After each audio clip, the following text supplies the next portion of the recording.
In the readings for week 11 of Organizational Communications in the New Era, we specifically look at communications practices in the art of leadership.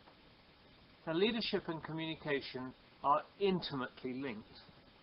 In my examples in Embracing the New Era, I hope you can see that some of those folks who have achieved just staggering degrees of competency in the area of leadership share something very important in common, and that is all to do with communication. Many of us work in environments where being an effective leader has very specific challenges that are not shared by leaders in commercial environments.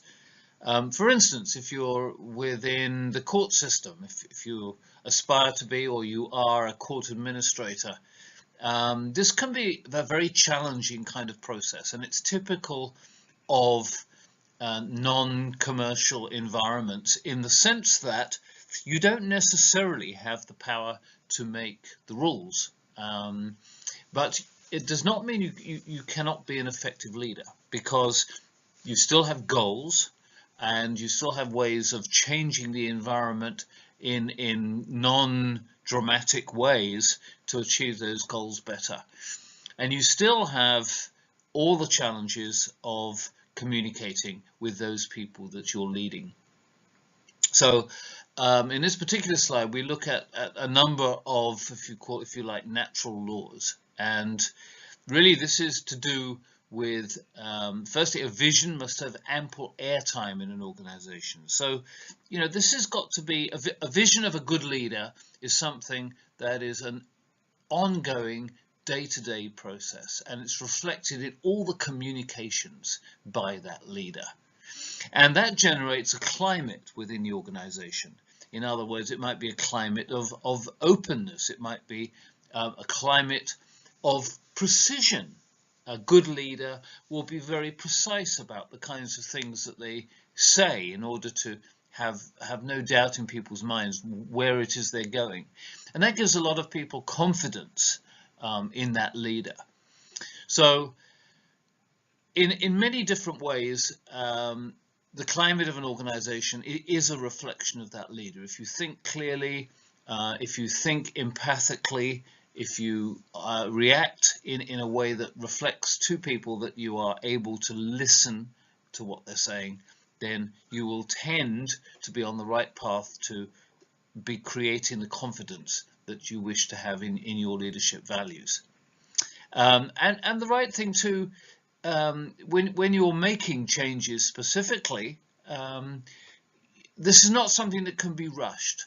I mean, just because you might have the capacity to leap forward in a futuristic way to see how your organization may look in a few years' time doesn't mean that everybody shares that ability. So really, a lot of leadership, a lot of competent leadership is about baby steps. I mean, there are the apples of this world that will be led by somebody who is very confident in their ability to take massive strides, but they will leave a lot of people behind, and that's not something that we're able to do in the kind of environments that most of us work in. So building on the previous slide then, setting direction is a critical role of a leader, and people don't want to feel that they are sort of floating around in a nebulous mess. We all like to work within an environment where we can see clear missions, goals and visions. If those of you who have taken or will be taking my strategic planning class, we talk an awful lot about the way that we set missions, goals and visions, and how we monitor our progress along the path to achieving those goals, so that everybody is quite clear that we are actually moving in the direction that we intended to.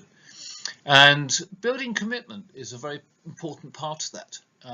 I'm sure that you have all worked in environments where there is some degree of kind of everybody working together for the common good.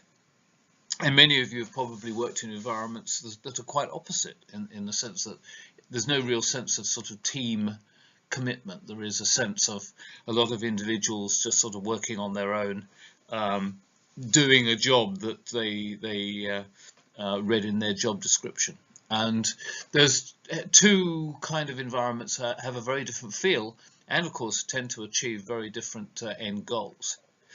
And the other aspect of a leader, of course, is that in the course of day-to-day leadership and even longer-term leadership, that there are challenges, and the challenges that require innovation. I mean, just the way the speed with which the world is changing, even in the law enforcement and the environment of, for instance, courts.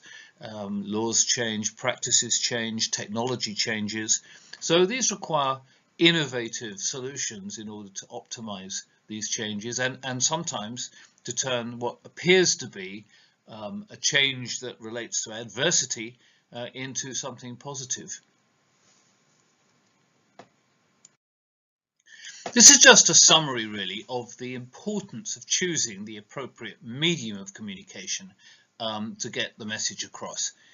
I had a friend recently who was very upset and called me up, and we met over a coffee and everything. And he'd been dumped from a long-term relationship by text.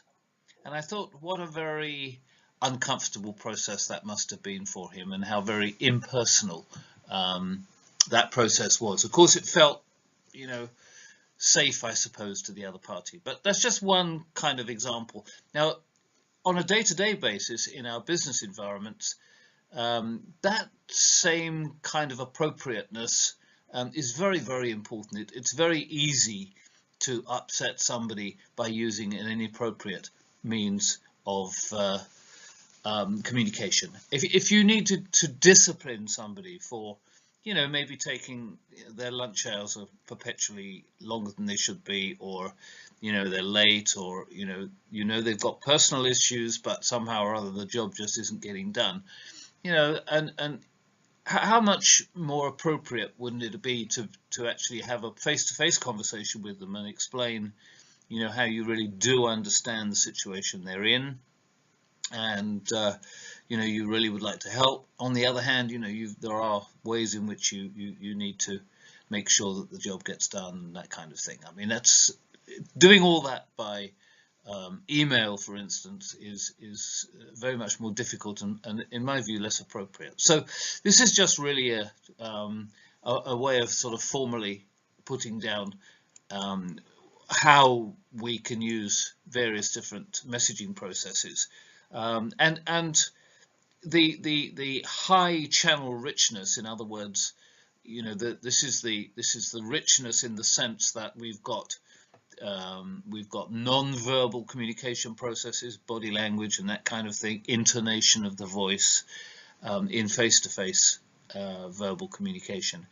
By telephone, we've got, you know, some of that. We've got the tone of our voice, we've got that kind of thing, but we don't have quite the same ability to demonstrate, for instance, empathy, and to demonstrate that we are really listening to that other person.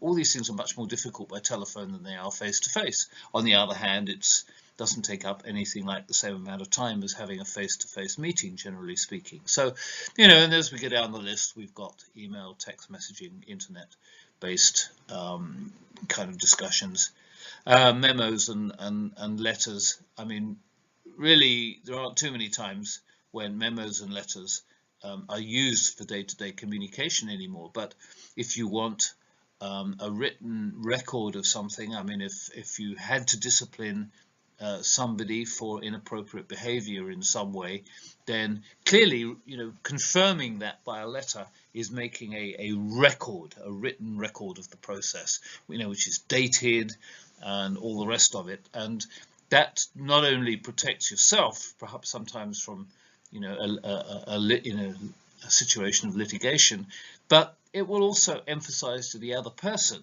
that you're actually taking this seriously. So, you know, these are just it's just a wrapping up process, really, to try and emphasize that it's not just important what we say, it's very, very important to choose the right medium to do it. This slide shows some of the key topics that you would be studying if you were specifically studying leadership. Not necessarily, depending on the particular class, you wouldn't necessarily cover them in that order. The only reason I'm showing this is that, in fact, pretty much everything there relates to communication. Obviously, communication does. Leadership theory is a topic on its own, but in order to effectively motivate, develop teams, deal with power appropriately, mediate conflict appropriately, confrontation, negotiation, critical thinking and problem solving, these are all communication skills. Obviously there are other aspects to it, but communication is absolutely critical to all these factors.